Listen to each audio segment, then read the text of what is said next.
TobyVegaD hook.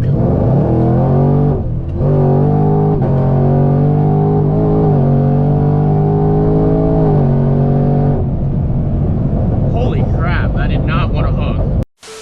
I went through that whole alternator and fuse fiasco just to run into some more problems when I tried to set a record 60 to 130 in my Camaro. So basically I was driving, you know, I hit top of third gear and the car hits a wall, basically cut fuel, goes ba ba ba ba ba.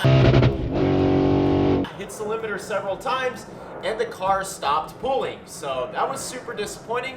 I went ahead and sent that data log out to my tuner and he said we need a revision. So today we're gonna be driving down to Miami in the Camaro to get a tune revision. And I'm gonna be sitting passenger seat as my tuner goes crazy on the street. All right, here's number 2.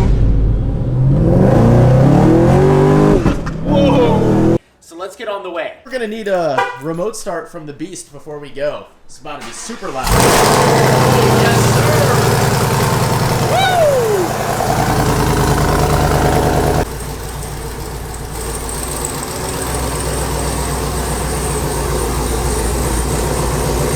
Look at that, I just made it out of the freaking driveway without having to move any car whatsoever. Oh man, does this car look good. What I spotted on the way, that is a freaking Cybertruck. That is my first time seeing one in person. That is sick. I want one of those. To get some good old E85 before we go to Kelvin. Just look at that, it's pretty crazy in person. Absolutely mental. Let me know. All right.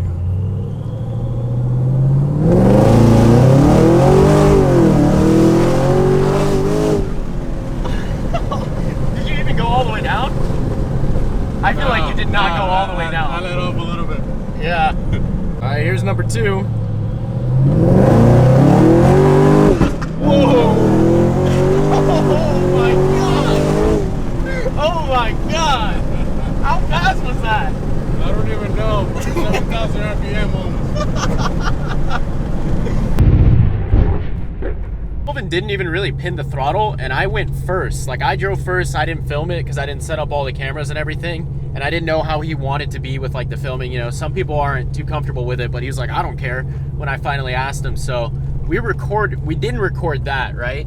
But when I drove, oh my god, I scared myself so bad. Like, I did a 40 roll, I spun the tires, blew them off, went sideways, and we both looked at each other and we're like, wow, this thing is powerful. It is no joke. So mid 700 wheel in this car is vile. It's not like a Mustang. Mustang is much easier to drive at the end of the day than this Camaro because of the torque from the pushrod motor. Then I think I ended up doing 2 more hits after that, and the same thing happened. We were rolling 50. Wah! Wheel goes sideways, blows the tires off, and I'm on a radial, boys. This is nuts.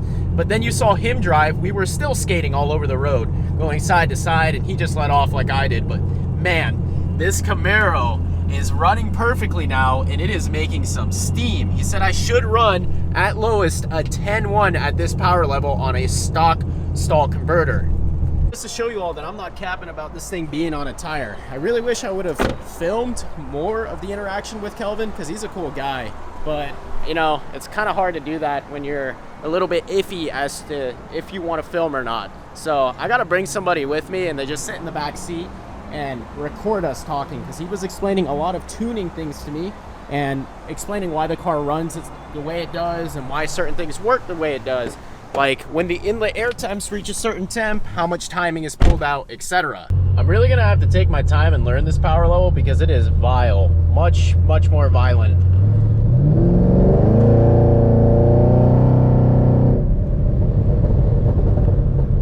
Okay, I just hit it at like 4,000-ish RPMs, or only revved to 4,000, and it was spinning pretty bad, so I just kind of let out. A few moments later. When it was all sorted out, you guys know what that means. We need to take this thing for some road course testing because I plan on taking it to the track later this week. So I want to know what it does 60 to 130 wise. We'll see in just a second. I did just air down a second ago, so I think I'm at like 22 PSI. If this thing will read. 1.6 bar. I don't know, bar. Yeah, there we go. So 23 PSI. That should be perfect. Next thing I want to do before we leave is make sure that that port injection is firing without issue. So that's what I'm doing right now. I plugged into the computer or the Reflex Plus, and now we need to start the car. Oh! Nice. my log ready, so we are almost ready for takeoff. A test hit, so I want to make sure that A, the log looks good, 2, that I'm gonna hook. So we're gonna go real easy into it, 70% throttle-ish, not even gonna downshift or anything.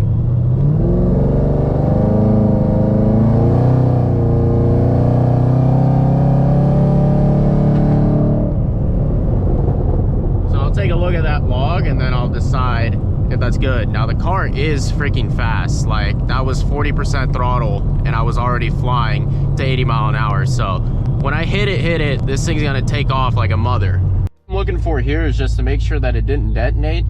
Yeah, wow, that's crazy. That was 50% throttle and it was taking off like a rocket. Tire's hot in this straight, so we're gonna go again.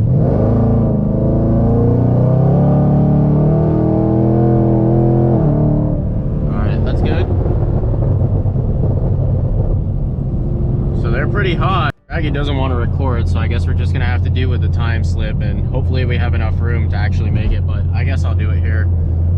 Please God, hook.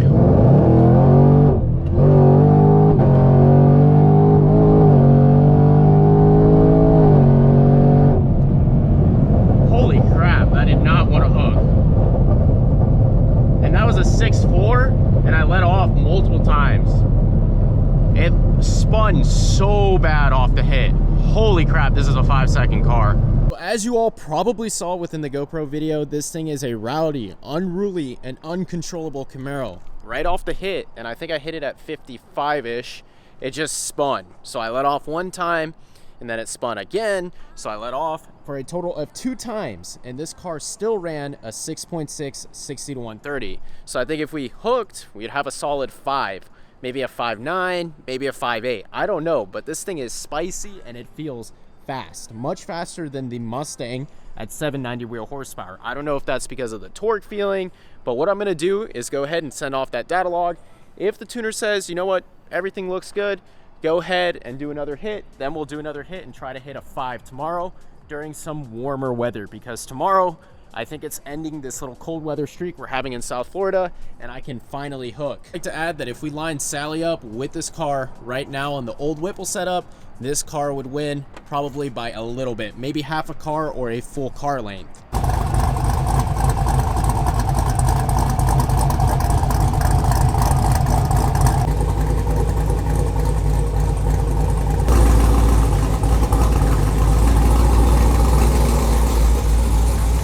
One week later. So we're gonna run this 60 to 130 back, but I'm actually running on half a tank of 93 because I went to the track and on the drive back I was like, I'm not paying for E85 to get no range. So I put 93 in there.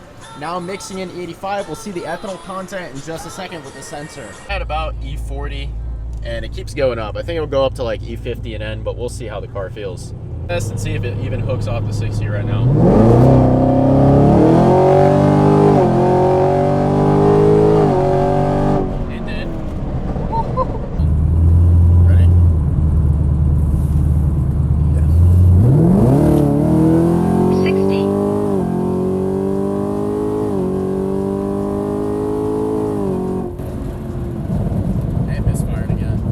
I have no clue why it's misfiring. I checked all the spark plug wires. They're all good on each side. They're not burned out. So maybe I had some spark blowout and I need to change out my spark plugs. I don't know. We'll see when I pull the plugs. I pulled the spark plug on the cylinder that was misfiring. It looks completely fine. A little bit of blow by. We need a better catch cam, but I already explained that in the other videos. So definitely have a sensor issue with the bar sensor. I pulled the check engine light. It was the P227. So we're gonna check out what's up with the bar sensor on the back of the Whipple next. Side note, I am making some forged carbon fiber door handles for the Dyson machine. You all know what I'm talking about, Carson's car. But yeah, I still don't know what's going on with this thing. I still need to pull the sensor. I think it's the sensor, it possibly is all the wiring harnesses. I still haven't tested those. I checked out a multitude of other things. Spark plugs, as you all saw. I also checked my intake because apparently a clogged intake can cause that problem. Checked the MAF sensor. I think it's either the wires or the sensor, like I said earlier. The next day. Oh boy, y'all are not gonna believe what I had to do to fix this problem. But basically, I did a continuity test with my little multimeter on every single harness. So I did it on this one right here. It goes all the way back there to the bar sensor for the original code that I was getting. and guess what? I think I was getting low voltage because this harness that comes from the bottom, the OEM one, had a nick in it. So either a rat chewed it or maybe a rodent got in there. But basically when I like took back the insulation or like the plastic tape, I saw that the wire was completely destroyed. Now I didn't have a proper connector, so I didn't have the pins to put in here. And what I ended up doing was just heat shrinking it together. And I think I fixed the problem. So we'll see if the car still misfires in just a second from now. But I think that was the fix. One last thing to do to see if I fix the problem. Freaking floor it and see if there's the misfire. All right, so we'll see right now on my official test strip if it fixed it.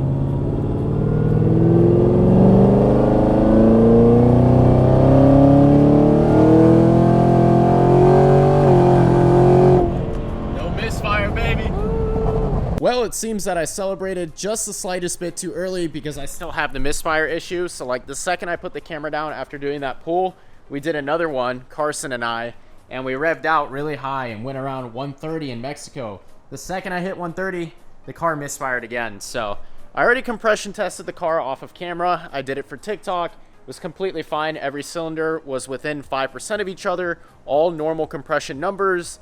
I swapped the coil pack over too, so it wasn't the coil pack. What else did I do? Yeah, I did all that. I changed the plug. I think I showed that on this video. And yeah, I literally ruled out everything but an injector now that could be causing a misfire. So I guess I'm gonna upgrade to the LT4 injectors. It's cylinder number 6 that is misfiring. So instead of just buying one replacement LT1 injector, I upgraded to all the LT4. And then I also got the LT4 in-tank fuel pump to keep the thing safer on the big end with the fueling. So I don't want to barely not run out of fuel. I want to have plenty of fuel for this car so that when I want to push it to bigger numbers in the future, we can do that with ease. So we're getting an upgrade on the low side with an in-tank ZL1 fuel pump. And I'm also getting new injectors to fix the misfire. So until then, I really don't have an update until we throw in those new injectors. So if you all enjoyed this video, please remember to comment, like, and subscribe. And I promise you, once the car is at 100%, we will run our 5-second 60 to 130 time. It definitely can do it. All right, that's enough yapping. I'll see you all.